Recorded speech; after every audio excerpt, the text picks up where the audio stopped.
Hello dear students, welcome back to chemistry classes. Today we have to know some organic part, important concepts in organic chemistry. In that, carbon, it is tetravalency. Carbon ಒಂದು ಟೆಟ್ರಾವೆಲೆನ್ಸಿಯ ಧಾತು ಅಂತ ಹೇಳ್ತೀವಿ. ಹಾಗಾದರೆ ಕಾರ್ಬನ್ಗೆ 4 ಬಂಧನವನ್ನು ಮಾಡುವಂಥ ಶಕ್ತಿ ಇದೆ. Carbon has 4 bonds. Carbon having a capacity to form 4 bonds with the neighboring atoms. For example, CH4. ಇಲ್ಲಿ carbon ಏನಾಗಿದೆ 4 ಹೈಡ್ರೋಜನ್ ಆಟಮ್ಗಳ ಜೊತೆಗೆ ಬಂಧವನ್ನು ಉಂಟು ಮಾಡ್ತಾ ಇದೆ. ಇದನ್ನು ಈ ಥರ ನಾವು ಬಿಂಬಿಸಬಹುದು. Carbon having 4 bonds with 4 hydrogen atoms. Similarly, ಕಾರ್ಬನ್ಗಳ ನಡುವೆ ಒಂದು ಬಂಧ ಇದ್ದರೆ, ಏಕ ಬಂಧ ಇದ್ದರೆ, 1 ಬಾಂಡ್ ಇದ್ದರೆ ಅದಕ್ಕೆ ಏನ್ ಅಂತ ಪದನ ಬಳಸ್ತೀವಿ. ಇನ್ನು ಕಾರ್ಬನ್ಗಳ ನಡುವೆ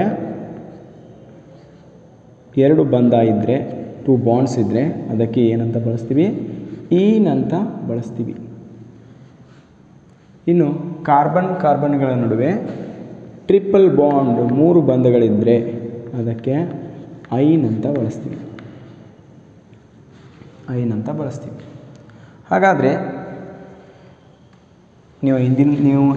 ನಿಮ್ಮ ಹಿಂದಿನ ತರಗತಿಯಲ್ಲಿ ಏನಂತ ಕಲಿತಿದ್ರಿ, ಒಂದು ಆರ್ಗ್ಯಾನಿಕ್ ಸಂಯುಕ್ತದಲ್ಲಿ ಕೇವಲ ಒಂದೇ ಒಂದು ಕಾರ್ಬನ್ ಇದ್ದರೆ ಅದಕ್ಕೆ ಮಿತ್ ಅನ್ನೋ ಪದನ ಯೂಸ್ ಮಾಡ್ತೀವಿ. ಮಿತ್ 2 ಕಾರ್ಬನ್ಗಳು ಇದ್ದರೆ, ಈ ಥರ ಇದ್ದರೆ 2 ಕಾರ್ಬನ್ಗಳು ಇದ್ದರೆ ಇದಕ್ಕೆ ಏನಂತ ಯೂಸ್ ಮಾಡ್ತೀವಿ, ಇತ್ ಅಂತ ಯೂಸ್ ಮಾಡ್ತೀವಿ. ಇತ್ 3 ಕಾರ್ಬನ್ಗಳು ಇದ್ದರೆ, ಈ ಥರ 3 ಕಾರ್ಬನ್ಗಳಿದ್ದರೆ ಇದಕ್ಕೆ ಏನಂತ ಯೂಸ್ ಮಾಡ್ತೀವಿ, ಪ್ರೋಪ್ ಅಂತ ಯೂಸ್ ಮಾಡ್ತೀವಿ. ಪ್ರೋಪ್ 4 ಕಾರ್ಬನ್ಗಳಿದ್ದರೆ ಈ ಥರ ಸಿಂಗಲ್ ಬಾಂಡು, ಅದಕ್ಕೆ ಏನಂತ ಕರಿತೀವಿ, ಬ್ಯೂಟ್. 5 ಕಾರ್ಬನ್ ಇದ್ದರೆ ಅದಕ್ಕೆ ಪೆಂಟ್ ಅಂತ ಯೂಸ್ ಮಾಡ್ತೀವಿ. 6 ಕಾರ್ಬನ್ಗಳು ಇದ್ದರೆ ಇದಕ್ಕೆ ಏನಂತ ಯೂಸ್ ಮಾಡ್ತೀವಿ, ಹೆಕ್ಸ್. 7 ಕಾರ್ಬನ್ ಇದ್ದರೆ ಅದಕ್ಕೆ ಹೆಪ್ಟ್ ಅಂತ ಯೂಸ್ ಮಾಡ್ತೀವಿ. 8 ಕಾರ್ಬನ್ ಇದ್ದರೆ ಆಕ್ಟ್ ಅಂತ ಯೂಸ್ ಮಾಡ್ತೀವಿ. 9 ಕಾರ್ಬನ್ ಇದ್ದರೆ ಅದಕ್ಕೆ ನಾನ್ ಅಂತ ಯೂಸ್ ಮಾಡ್ತೀವಿ. 10 ಕಾರ್ಬನ್ಗಳು ಇದ್ದರೆ ಅದಕ್ಕೆ ಏನಂತ ಯೂಸ್ ಮಾಡ್ತೀವಿ, ಡೆಕ್ ಅಂತ ಯೂಸ್ ಮಾಡ್ತೀವಿ. ಹೀಗೆ ಯಾವುದೋ ಒಂದು ಕಾರ್ಬನ್ನ ಸಂಯುಕ್ತದಲ್ಲಿ ಅಥವಾ ಕಾರ್ಬನ್ ಕಂಪೌಂಡ್ಸ್ನಲ್ಲಿ ಒಂದೇ ಒಂದು ಕಾರ್ಬನ್ ಇದ್ದರೆ ಅದಕ್ಕೆ ಮಿತ್ ಅಂತ ಯೂಸ್ ಮಾಡ್ತೀವಿ. ಮಿತ್ ಅನ್ನೋ ಪ್ರಿಫಿಕ್ಸನ್ನು ಯೂಸ್ ಮಾಡ್ತೀವಿ. ಪ್ರಿಫಿಕ್ಸ್ ಮೊದಲೇ ಬಳಸೋದು. ಹಾಗಾದರೆ ಮಿತ್ ಇದರಲ್ಲಿ ಕೇವಲ ಒಂದೇ ಒಂದು ಬಂಧ ಇದೆ, ಅದಕ್ಕಾಗಿ ಒಂದೇ ಒಂದು ಕಾರ್ಬನ್ ಇರೋದರಿಂದ ಮೊದಲನೇ ಪ್ರಿಫಿಕ್ಸ್ ಮಿತ್ ಅಂತ ಆಗುತ್ತೆ. ಮೆತ್ ಸಿಂಗಲ್ ಬಾಂಡ್ ಇರೋದರಿಂದ ಏನ್ ಅಂತ ಆಗುತ್ತೆ. ಇದರ ಹೆಸರು ಏನಾಗುತ್ತೆ, ಮೀಥೇನ್ ಅಂತ ಆಗುತ್ತೆ. ಅರ್ಥ ಆಯ್ತಾ? ಓಕೆ. ಹಾಗೆಯೇ 2 ಕಾರ್ಬನ್ಗಳಿದ್ದರೆ, ಒಂದು ಸಂಯುಕ್ತದಲ್ಲಿ 2 ಕಾರ್ಬನ್ಗಳಿದ್ದರೆ ಏನಾಗುತ್ತೆ, 2 ಕಾರ್ಬನ್ಗಳಿದ್ದರೆ ಇತ್ ಅಂತ ಪದನ ಯೂಸ್ ಮಾಡ್ತೀವಿ. ಸಿಂಗಲ್ ಬಾಂಡ್ ಒಂದೇ ಒಂದು ಬಂಧ ಇರೋದರಿಂದ ಇತ್ ಏನ್ ಅಂತ ಯೂಸ್ ಮಾಡ್ತೀವಿ. ಇತ್ ಏನ್ ಲೈಕ್ ದಿಸ್. ಇತ್ತೇನ್ ಅಂತ ಯೂಸ್ ಮಾಡ್ತೀವಿ. ಹಾಗೆ ಕಾರ್ಬನ್ಗಳ ನಡುವೆ ದ್ವಿಬಂಧ ಇದ್ದರೆ, 2 ಬಂಧಗಳಿದ್ದರೆ ಏನು ಯೂಸ್ ಮಾಡ್ತೀವಿ, ಇತ್ ಈನ್ ಅಂತ ಯೂಸ್ ಮಾಡ್ತೀವಿ. ಇಥೀನ್ ಅಂತ ಕೂಡ ಕರಿತೀವಿ. ಇಥೀನ್ ಲೈಕ್ ದಿಸ್. ಎಲ್ಲ ಕಾರ್ಬನ್ಗಳನ್ನ ನಾವು ನೇಮಿಂಗ್ ಮಾಡ್ಬೋದು, ಹೆಸರಿಸಬಹುದು. ಹಾಗಾದರೆ ವಿವಿಧ ಮಾದರಿಯ ಸಂಯುಕ್ತಗಳನ್ನು ಹೆಸರಿಸೋಣ. ಮೊದಲಿಗೆ ಕೆಲವು ಸಂಯುಕ್ತಗಳು ಕೆಲವು ಸಂಯುಕ್ತಗಳನ್ನು ಅದರ ಸಾಮಾನ್ಯ ಹೆಸರಿನಿಂದ ಕರಿತೀವಿ. ಇನ್ನು ಕೆಲವಷ್ಟು ಸಾಮಾನ್ಯ ಹೆಸರುಗಳು ಸಿಗದ ಕಾರಣ ಅವುಗಳನ್ನ ಏನಂತ ಕರಿತೀವಿ, IUPAC ನೇಮ್ದಿಂದ ಕರಿತೀವಿ. ಓಕೆ, ಹಾಗಾದರೆ ಇಲ್ಲಿ ಬರೋದು ಒಂದೇ ಒಂದು ಕಾರ್ಬನ್. ಈ ಕಾರ್ಬನ್ ಬೇರೆ ಸಂಯುಕ್ತ ಜೊತೆ ಬೇರೆ ಆಟಮ್ ಜೊತೆ ಏನಾಗ್ತಿದೆ, ಬಂಧವನ್ನು ಏರ್ಪಡಿಸ್ತಾ ಇದೆ. ಈ ಥರ ಬೇರೆ ಪರಮಾಣುವಿನೊಂದಿಗೆ ಬಂಧವನ್ನು ಏರ್ಪಡಿಸಿದಾಗ ಕಾರ್ಬನ್ನ ಸಂಯುಕ್ತಗಳನ್ನು ಬ್ಯಾಲೆನ್ಸ್ ಮಾಡೋಕ್ಕೋಸ್ಕರ ನಾವೇನು ಮಾಡ್ತೀವಿ, ಹೈಡ್ರೋಜನನ್ನು ತುಂಬ್ತೀವಿ. ಈಗ ಈ ಕಾರ್ಬನ್ಗೆ ಒಂದು ಕ್ಲೋರಿನನ್ನು ಏನು ಮಾಡ್ತಾಯಿದ್ವಿ, ಜಾಯಿನ್ ಮಾಡ್ತಾಯಿದ್ವಿ, ಬಂಧವನ್ನು ಏರ್ಪಡಿಸ್ತಾ ಇದ್ದೀವಿ. ಹಾಗಾದರೆ ಇಲ್ಲಿ ಆಲ್ರೆಡಿ ಒಂದು ಹೈಡ್ರೋಜನ್ ಇದೆ, ಒಂದು ಬಂಧ ಇದೆ, ಕ್ಲೋರಿನ್ ಬಂಧ ಇದೆ. ಇನ್ನು ಎಷ್ಟು ಪರಮಾಣುಗಳು ಬೇಕು, ಇನ್ನೂ ಎಷ್ಟು ಬಂಧಗಳು ಬೇಕಾಗಿವೆ ಕಾರ್ಬನ್ಗೆ, ಇನ್ನೂ 2 ಬಂಧಗಳು ಬೇಕಾಗಿವೆ. ಟೋಟಲ್ 3 ಹೈಡ್ರೋಜನ್ ಬಂಧಗಳು ಬೇಕಾಗಿವೆ. ಆಲ್ರೆಡಿ ಒಂದು ಹೈಡ್ರೋಜನ್ ಇದೆ, ಒಂದು ಕ್ಲೋರಿನ್ ಇದೆ. ಈ ಸಂಯುಕ್ತದಲ್ಲಿ ಆಲ್ರೆಡಿ ಒಂದು ಹೈಡ್ರೋಜನ್ ಮತ್ತು ಒಂದು ಕ್ಲೋರಿನ್ 2 ಬಂಧಗಳು ಮಾತ್ರ ಇವೆ. ಇನ್ನೂ 2 ಬಂಧಗಳು ಆಗಬೇಕಾಗಿದೆ. ಆ 2 ಬಂಧವನ್ನು ಹೈಡ್ರೋಜನ್ ಏನು ಮಾಡುತ್ತೆ, ಸರಿಪಡಿಸುತ್ತೆ. ತಿಳಿತಾ? ಓಕೆ, ಹಾಗಾದರೆ next concept is naming the organic compounds. Naming the organic compounds, ಸಾವಯವ ಸಂಯುಕ್ತಗಳನ್ನು ಹೆಸರಿಸೋದು. ಯಾವ ಥರ? ಇದರ ಹೆಸರು ಏನಂತ ಹೇಳಿದೆ, ಮೀಥೇನ್ ಅಂತ ಹೇಳಿದೆ. ಇದರ ಹೆಸರು ಇಥೇನ್. ಇದರ ಹೆಸರು ಏನಾಗಿದೆ, ಈಥೇನ್ ಆಗಿದೆ. ಹಾಗೆಯೇ ಮುಂದುವರಿಸ್ಕೊಂಡು ಬಂದರೆ ಏನಾಗ್ತಿದೆ, ಪ್ರೊಪೇನ್. ಇನ್ನು ಕೆಲವಷ್ಟು ಕಾರ್ಬನ್ಗಳನ್ನ ಇದಕ್ಕೆ ಜಾಯಿನ್ ಮಾಡಲಾಗಿ ಏನಾಗ್ತಾಯಿದೆ, ಇದು ಬ್ಯೂಟೇನ್. ಹಾಗೆಯೇ ಕಾರ್ಬನ್ಗಳ ಸಂಖ್ಯೆ ಹೆಚ್ಚಾದಂತೆ ಅದರ ಹೆಸರು ಸಹ ಚೇಂಜ್ ಆಗ್ತಾ ಹೋಗುತ್ತೆ. 5 ಕಾರ್ಬನ್ ಇರೋದರಿಂದ ಪೆಂಟೇನ್ ಅಂತ ಕರಿತೀವಿ. ಹೀಗೇನೆ 6 ಇದ್ದರೆ ಹೆಕ್ಸೇನ್, 7 ಇದ್ದರೆ ಹೆಪ್ಟೇನ್, 8 ಇದ್ದರೆ ಆಕ್ಟೇನ್, 9 ಇದ್ದರೆ ನಾನೇನ್, 10 ಇದ್ದರೆ ಡೆಕೇನ್ ಅಂತ ಕರಿತೀವಿ. ಹಾಗಾದರೆ ಇದರಲ್ಲಿ ಹೆಲೋಜನ್ಸನ್ನು ತುಂಬೋಣ. ಹಾಗಾದರೆ ಹೆಲೋಜನ್ಸ್ ಅಂದರೆ ಯಾವುದಕ್ಕೆ ನಾವು ಹೆಲೋಜನ್ಸ್ ಅಂತ ಕರಿತೀವಿ? ಮೂಲ ವಸ್ತುವಿನ ಪಿರಿಯಾಡಿಕ್ ಟೇಬಲ್ನಲ್ಲಿರುವ 17ನೇ ಗುಂಪಿನ ಧಾತುಗಳಿಗೆ ಏನಂತ ಕರಿತೀವಿ, ಹೆಲೋಜನ್ಸ್ ಅಂತ ಕರಿತೀವಿ. ಹಾಗಾದರೆ 17ನೇ ಗುಂಪಿನ ಧಾತುಗಳು ಯಾವುವು ಅಂದರೆ ಫ್ಲೋರಿನ್, ಕ್ಲೋರಿನ್, ಬ್ರೋಮಿನ್, ಅಯೋಡಿನ್. ಈ 4 ಮೂಲ ವಸ್ತುಗಳು 17ನೇ ಗುಂಪಿನ ಧಾತುಗಳಾಗಿವೆ.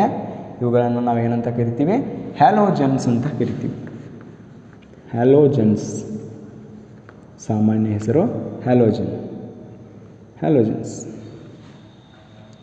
ಇದು ಆಲ್ಕೇನ್ ಆಗಿದೆ. ಆಲ್ಕೇನ್ ಮೀನ್ಸ್ ಕಾರ್ಬನ್ನ ಸಂಯುಕ್ತ, ಅದು ಏನಾಗ್ತಿದೆ, ಕಾರ್ಬನ್ ಸಿಂಗಲ್ ಬಾಂಡ್. ಹೀಗೆ ಕಾರ್ಬನ್ ಸಿಂಗಲ್ ಬಾಂಡ್ ಇದ್ದರೆ ಅವುಗಳಿಗೆ ನಾವೇನಂತ ಕರಿತೀವಿ, ಅಂಥ ಕಂಪೌಂಡ್ಸ್ಗಳಿಗೆ, ಅಂಥ ಸಂಯುಕ್ತಗಳಿಗೆ ಏನಂತ ಕರಿತೀವಿ, saturated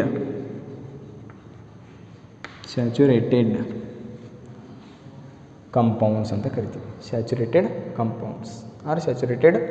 these are all hydrocarbons. That's why this is the saturated hydrocarbon. If these are containing double bond, if hydrocarbons containing double bond, it is called double bond or triple bond. Double bond or triple bond, it is called unsaturated hydrocarbon.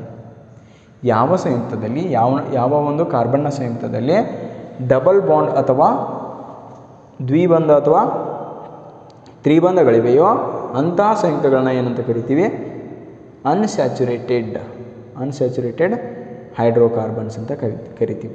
ಯಾವ ಸಂಯುಕ್ತದಲ್ಲಿ carbon single bond ಒಂದೇ ಒಂದು ಏಕಬಂಧ ಇದೆಯೋ ಅಂತಹ ಸಂಯುಕ್ತಗಳನ್ನ ಏನಂತ ಕರಿತೀವಿ, saturated ಅಂತ ಕರಿತೀವಿ. ಹಾಗಾದರೆ ಕೆಲವಷ್ಟು ಫಂಕ್ಷನಲ್ ಗ್ರೂಪ್ಗಳು ಇವೆ, ಕ್ರಿಯಾ ಗುಂಪುಗಳು ಅಂತ ಕರಿತೀವಿ.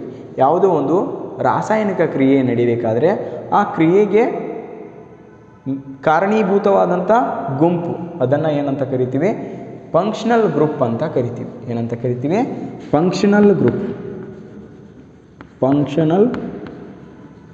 Functional group. ಕ್ರಿಯಾಕಾರಿ ಗುಂಪು ಅಂತ ಕರಿತೀವಿ. ಏನಂತ ಕರಿತೀವಿ? ಕ್ರಿಯಾ ಗುಂಪು.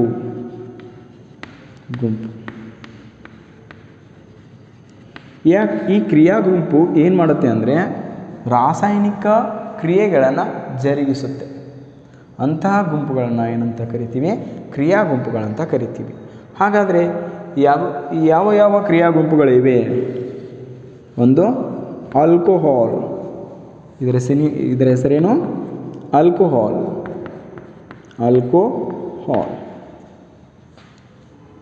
ಹಾಗಾದರೆ alcohol is one of a functional group. ಇದರ ಹೆಸರೇನು? Carboxylic acid. Carboxylic acid. Ketone.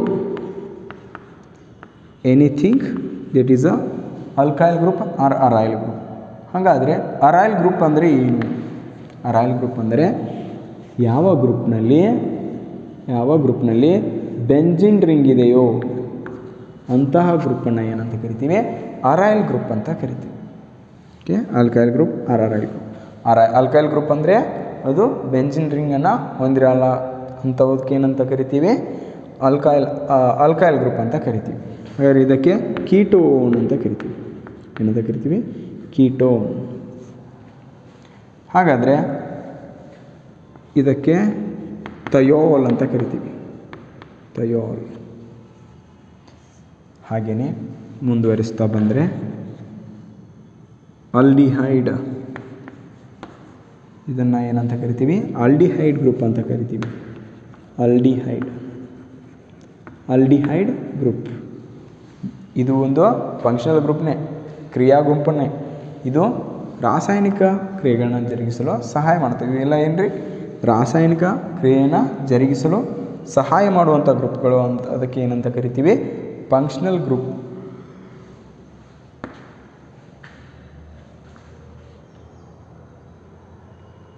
Functional group ಅಂತ ಕರಿತೀವಿ. ಹಾಗಾದರೆ ಇನ್ನೂ ಕೆಲವಷ್ಟು ಬರುತ್ತೆ. Cyanide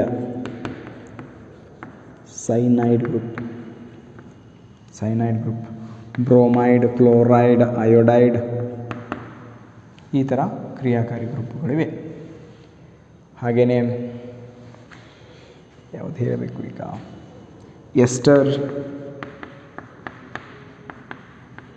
ester group. It is also what? Functional group.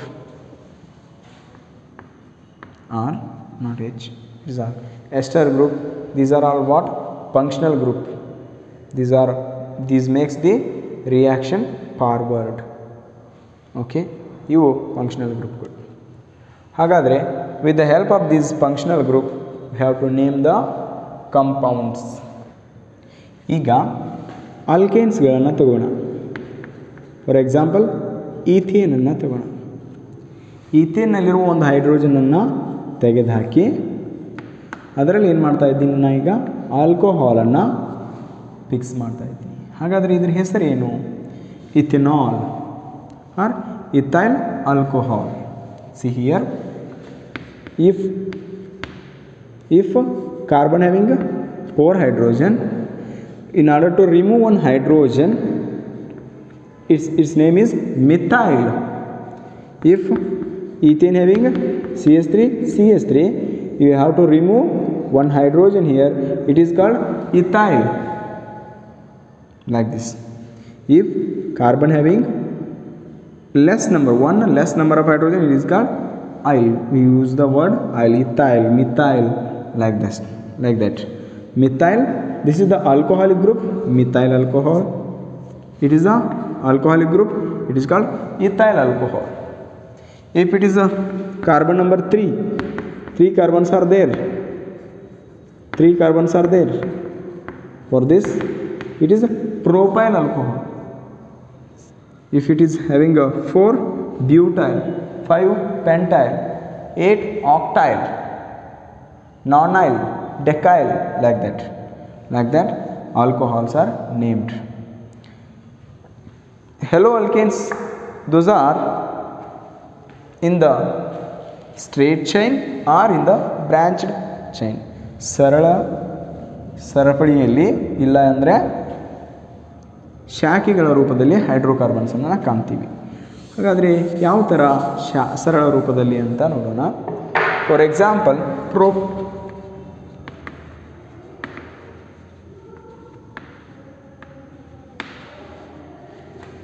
Propane, ಇದು ಪ್ರೋಪೇನ್. ಈಗ ಇದನ್ನೇ ಯಾವ ಥರ ಬರೆಯೋದು ಅಂದರೆ propane. Butane, take an example of butane. It is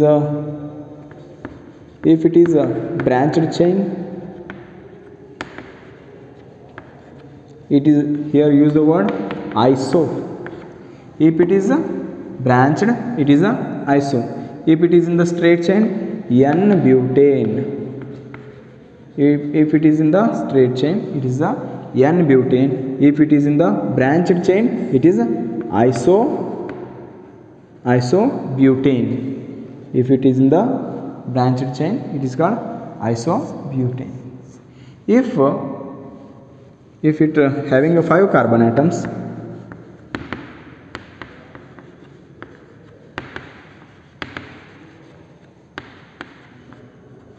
one, two, three, four, 5. If it is a straight chain, N-pentane. N-pentane. If it is a branched, it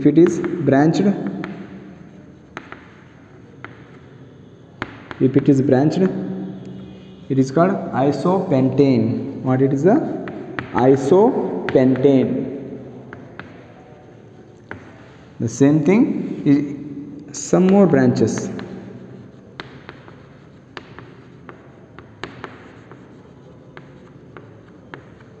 It is called neopentane. What it is name? Its name is neopentane. Its name is neopentane.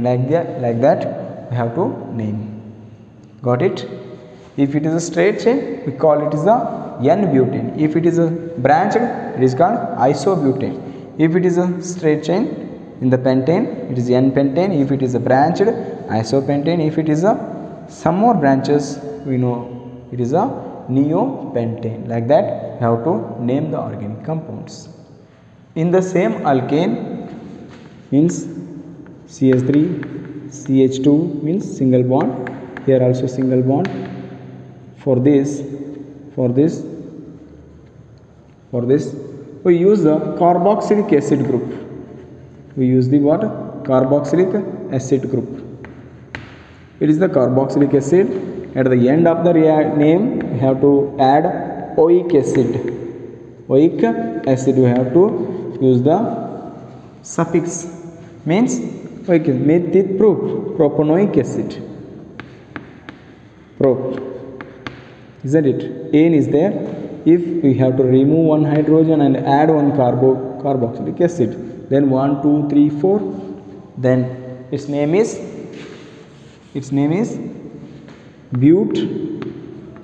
butane. Last E, butane. You have to remove this E and use the oic acid, butanoic acid, like that. If it is having a CH3, C double bond OH, it is called ethanoic acid or acetic acid. Ethanoic acid or acetic acid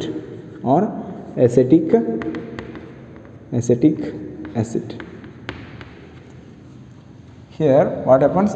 Its name is acetic acid or ethanoic acid, like that. Butanoic acid, if the carbon containing only 3, if the compounds containing only 3 carbons in the carboxylic acid, that is propanoic acid. 1, 2, 3, 3 carbon are there, that's why propanoic acid. If it is 2, ethanoic acid. If only 1 carbon is there, the remaining are hydrogen. At that time also 1 carbon is there. Methanoic acid, its common name is formic acid. Its common name is formic acid. IUPAC name, International Union of Pure and Applied Chemistry, name is methanoic acid, isn't it? then it's a ethanoic acid or acetic acid. Like that you have to name the organic compound. If the organic compound containing aldehydic group, if the organic compounds containing aldehydic group, this is the aldehydic group, this is what aldehydic group, aldehydic group, then what is the name? See here, if it is containing 2 carbon, it is called acetaldehyde or ethanol. IUPAC name we have to use AL, remember afterwards, but acetaldehyde. Propanaldehyde means ethanaldehyde, acetaldehyde or ethanaldehyde. If carbon is having 3 carbon atom, it is called propanaldehyde. If it is containing 4 aldehyde, if it is containing 4 carbon atom with aldehyde group, that is 1 2 3 4, means butanaldehyde, butanaldehyde. Common name, I am writing the common name here, butanaldehyde. Like that aldehyde group is there. If benzene ring containing the aldehyde group, if the benzene ring containing the aldehyde group, it is called benzaldehyde. If the benzene ring containing carboxylic group, if the benzene ring containing carboxylic group, it is called benzoic acid. Like that you have to name. If aldehyde, if benzene ring containing aldehyde group, benzaldehyde. If aldehyde containing carboxylic group, it is called benzoic acid. Like that we have to name the compounds. If a group containing C double bond O, it may be alkyl or aryl group, it is called ketone. What is its name? Ketone. If it contains in a 3 carbon atom CH3,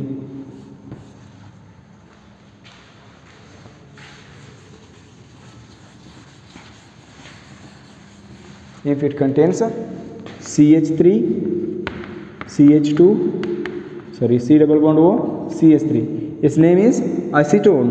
What is its name? Acetone. Acetone. The carbonyl group is present middle the chain, it is called ketone. If the carbonyl group is like this, group is present terminal position, it is a aldehyde. Got it? Like this I have to name the compounds. Like this so many compounds have to call. This is for COOH, it is called carboxylic acid, carboxylic acid. OH group with hydroxy group, hydroxy group or hydroxy group, then aldehyde group,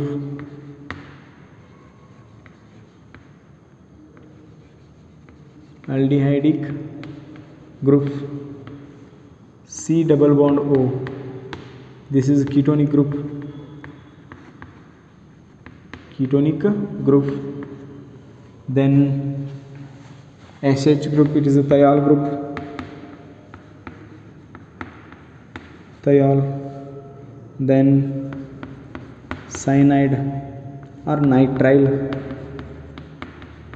nitrile or cyanide, nitrile or cyanide. Then what? Sulfate, sulfate, sulfate, carbonate, carbonate, carbonate. Like that compounds have found. Like this so many functional groups are there. This is studied in your next classes, that is organic compounds, some basic concepts in organic compounds. In that lesson you have to know all about this. Till then watch videos. Bye.